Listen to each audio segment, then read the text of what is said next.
안녕하세요. 우리 사랑부 가족들 반갑습니다.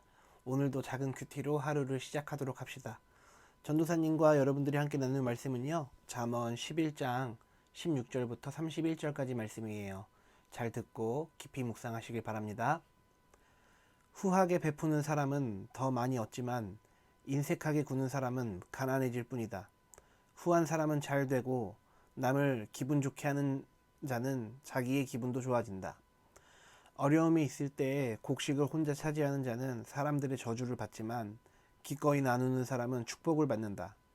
선을 간절히 구하는 사람은 은총을 입지만 악을 찾는 자에게는 재앙이 임한다. 자기 재물을 의지하는 사람은 넘어지나 의인은 푸른 잎사귀처럼 번성할 것이다. 아멘. 네, 우리 사랑부 가족들, 오늘도 잠언의 말씀이 악한 사람과 의인과의 이 차이점을 두면서 계속 이야기를 하고 있어요. 전도사님이 늘 말했듯이 의인과 악인은 삶의 방식이 완전히 달라요. 같은 상황 안에서도 정반대의 삶의 형태가 나타나게 되죠. 어려운 사람이 있으면 의인은 도와줘요. 악한 사람은 모른 척 지나가요. 아니요, 오히려 더 착취하려고 할지도 모르겠어요. 그러나 우리가 이러한 삶의 형태들을 바라보면서 더욱더 중요하게 생각해야 될 것은 의인이 좋은 사람이고 악인이 나쁜 사람이다. 이렇게 사람들을 평가하는 것이 아니라 나도 그 의인처럼 살아가야겠다. 이러한 의로운 마음을 먹는 것이 가장 중요합니다. 전도사님이 앞쪽에 있는 구절 읽어볼 테니까 같이 한번 묵상해 보도록 하죠.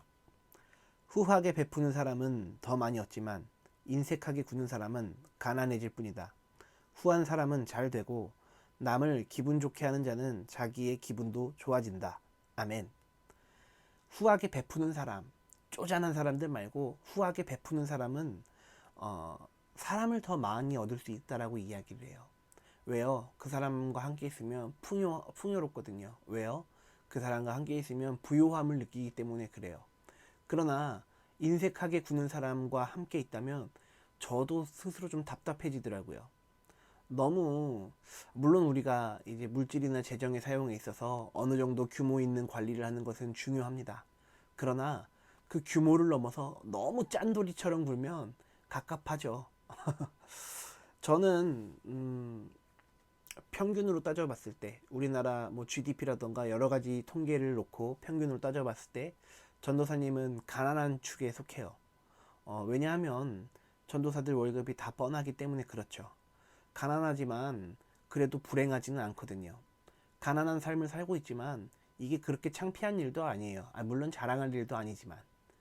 그러나 가난한 와중에서도 주변에 있는 이웃을 생각하는 거, 가난한 와중에서도 하나님을 향한 사랑의 마음을 열어놓고 있다는 거. 이거는 전도사님이 가진 삶의 태도 중에 굉장히 중요한 부분이라고 생각해요. 돈에 따라 움직이지 않는 거. 돈을 누가 더 많이 주느냐에 따라서 나의 주인이 바뀌지 않는다라는 거. 이런 거는 굉장히 중요한 삶의 태도인 것 같습니다. 우리 사랑하는 사랑부 가족들도 이 물질의 적음과 많음에 너무 집중하지 마시고 우리가 가지고 있는 것 안에서 누릴 수 있는 것들을 찾아보시길 예수님 이름으로 축복해요. 그리고 할 수만 있다면 나보다 더 어려운 이웃들을 섬기려는 자세도 굉장히 중요하다는 사실을 여러분 깨달으시기 바랍니다. 이어지는 구절 읽어보죠. 어려움이 있을 때 곡식을 혼자 차지하는 자는 사람들의 저주를 받지만 기꺼이 나누는 사람은 축복을 받는다. 선을 간절히 구하는 사람은 은총을 입지만 악을 찾는 자에게는 재앙이 임한다. 아멘. 국가적인 재난이나 여러 가지 힘든 상황 가운데서 그런 상황 가운데서 자기 혼자 잘 먹고 잘 살기 위해서 모든 것을 차지하려는 사람은 당연히 사람들의 저주를 받을 것이에요.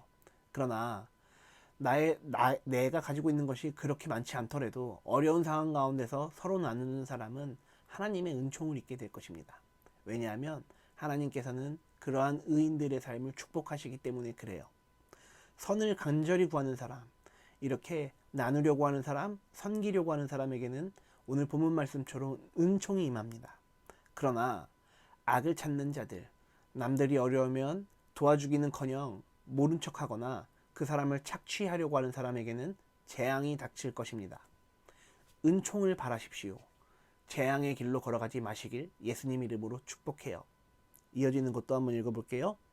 자기 재물을 의지하는 사람은 넘어지나 의인은 푸른 잎사귀처럼 번성할 것이다. 아멘.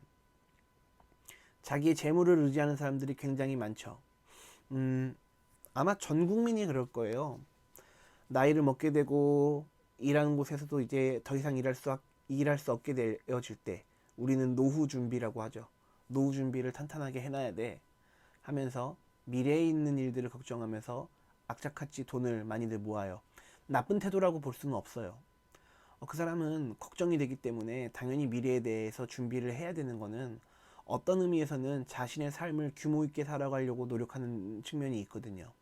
그러나 그 정도의 저축과 그 정도의 자신의 삶의 규모를 넘어서는, 그래서 오직 돈이 내 인생의 주인이 된 사람들, 돈에 따라 움직이는 사람들, 이거는 큰 문제가 될 수 있죠. 이것이 옳으냐 그르냐, 무엇이 공의냐, 이것에 상관없이 어떤 것이 돈이 되냐, 이것이 불법인지 합법인지 그것도 상관하지 않고 어떤 것이 나에게 더 많은 이득을 가져다 줄 것이냐, 이 사람이 상처를 받을지 안 받을지 그런 거 생각하지도 않고 무엇이 나의 커리어에, 나의 재물이 늘리는데 무엇이 더 도움이 될 것이냐, 이렇게 생각하는 사람은 악한 사람이에요.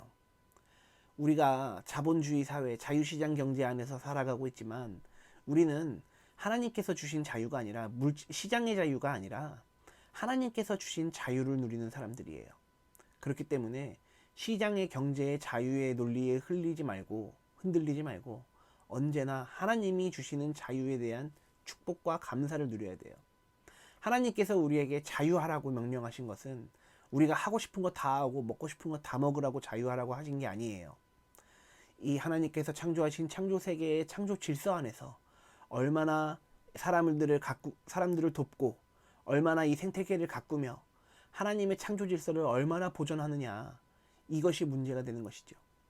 우리 사랑하는 사랑부 가족들도 재물에 의지하기보다 언제나 나보다 더 어려운 사람, 나보다 형편이 더 안 좋은 사람들을 불쌍하게 여기고 긍휼한 마음을 품어서 그들을 도울 수 있는 그런 하나님의 신실한 성도들 다 되길 바랍니다.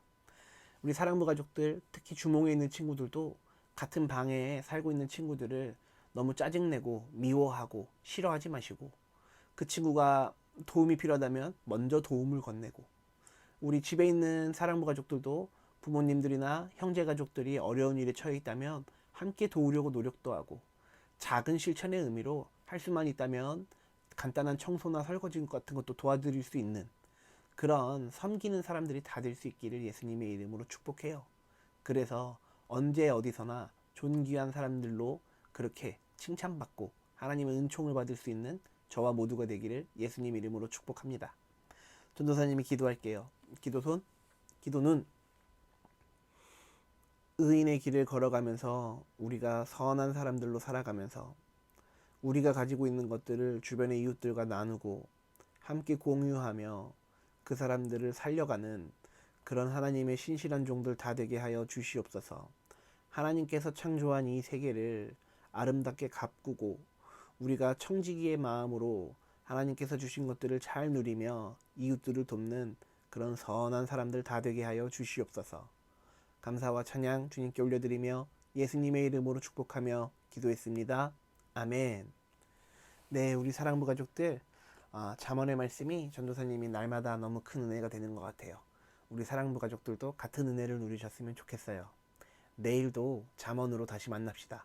작은 큐티로 다시 모여요. 그러면 우리 내일 만나요. 안녕.